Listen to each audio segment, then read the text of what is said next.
Okay, so that last clip was the first fire.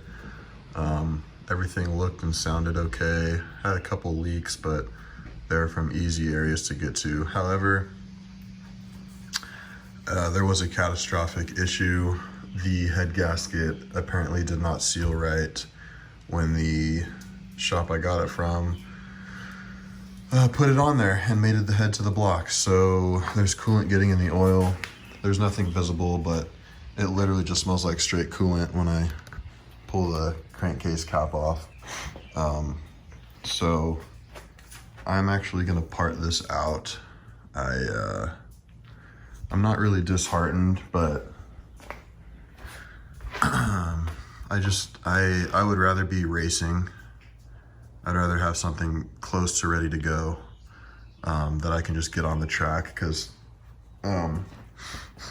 time is getting hard to find these days, especially with my daughter and another one on the way. So I'm gonna be done with the big projects, at least for the near future. I think this was just kind of I don't know what to call it.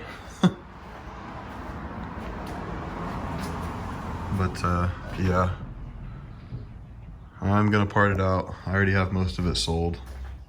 I just have to pull it apart, so kind of bummed, but it is what it is. I had a super fun time building it. Like I said, for me, most of the fun is putting it together.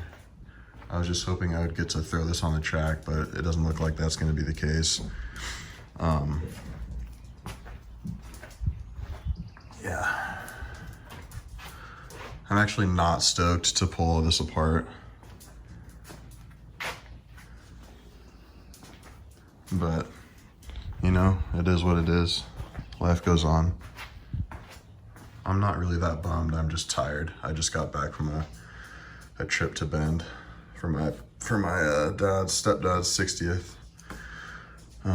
But anyway, yeah, I think I'm gonna pick up either a 1 series, a 3 series, or an IS 300.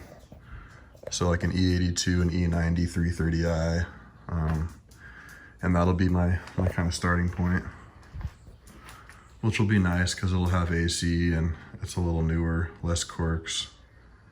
So we'll see what I end up with, but I'm not gonna be doing any more huge projects in the near future.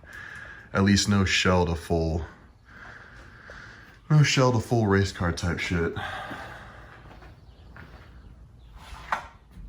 So I just wanted to give you that update before this thing disappears from the channel.